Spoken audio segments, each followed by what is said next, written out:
আর হ্যাঁ, ভালো লাগলে ভিডিওটা লাইক করে দিও, শেয়ার করে দিও।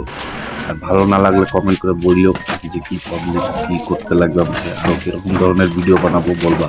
তো বালতি হিটারটা বের করি, হিটারটা বের করে এই যে জলটা ফালাই, এই যে খলটা চালাই দিলাম ঘুরুক। এবার বসাই লাগবে ভাত, এগুলো জল বন্ধ করে দিলাম।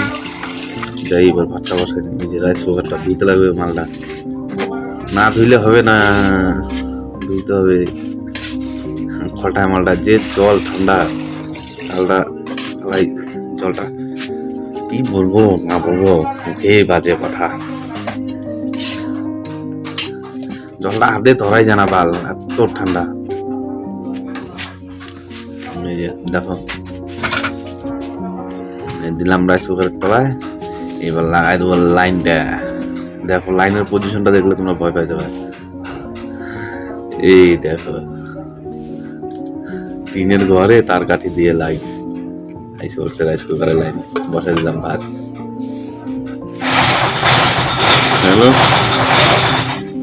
জলটা জল দিছি, জল খাই, মালগুলা শুয়ে আছে, জল খাই আসবো। খাও যে ঠান্ডা, দাঁত শিরশির করে। ভাত রান্না তো দেখাই দিলাম আজকে, তাহলে ভাত খাওয়াটা অন্যদিন দেখাবো। তোমরা ভালো মতন যদি লাইক করো, শেয়ার করো না, তাহলে কিরকম ভিডিও লাগবে তোমাদের বলবা। তাহলে বাই, আজকের জন্য টাটা।